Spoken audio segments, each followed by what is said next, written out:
Welcome back to KXLY 4 News. We begin this half hour with breaking news out of Airway Heights now, where city officials are warning residents not to consume the water. Flame retardant used by Fairchild Air Force Base has contaminated 2 of the city's 3 wells with chemicals that could lead to adverse health effects if ingested. Now, you can still use water to do things like washing your dishes, laundry, and bathing. Just don't consume it. And residents should also note that boiling the water will not remove contaminants. Officials will be handing out bottled water at locations throughout town. You'll remember just last week we reported on a story where homeowners with private wells found out their water was contaminated. This situation has now spread to the city's wells, 2 of the city's 3. We'll have the latest information on this developing story coming up tonight on KXLY 4 News at 11. Well, a teenager collapsed in a classroom dead from a caffeine overdose. It is a rare story, but now local dietitians say it's cause for a reminder about the dangers of kids and caffeine. KXLY 4's Caroline Rourke working for you in our studio tonight. And Caroline, what do parents need to know about this?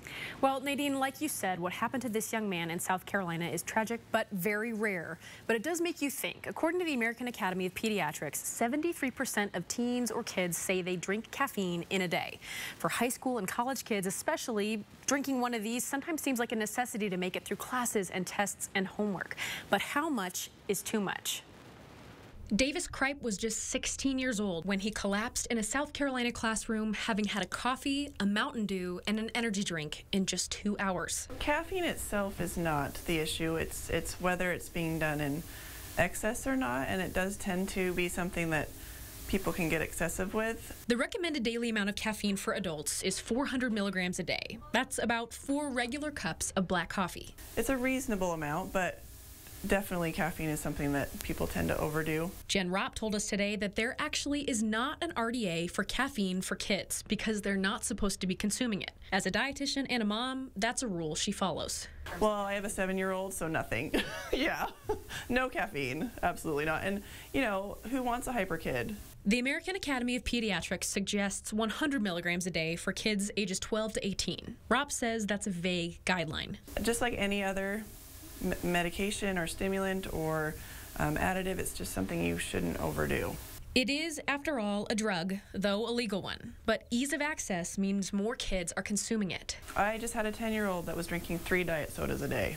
I mean, you can drive past a school bus stop and you see a couple kids standing there with a couple cans in their hands, and it's kind of commonplace at this point. Bottom line, like many other things in life, caffeine is fine for adults in moderation, because we all need a little boost sometimes. But be smart about your caffeine consumption. So if you're going to do something for the caffeine, do it for the caffeine and avoid those that have the extra stimulants in them, just because they're not as carefully regulated.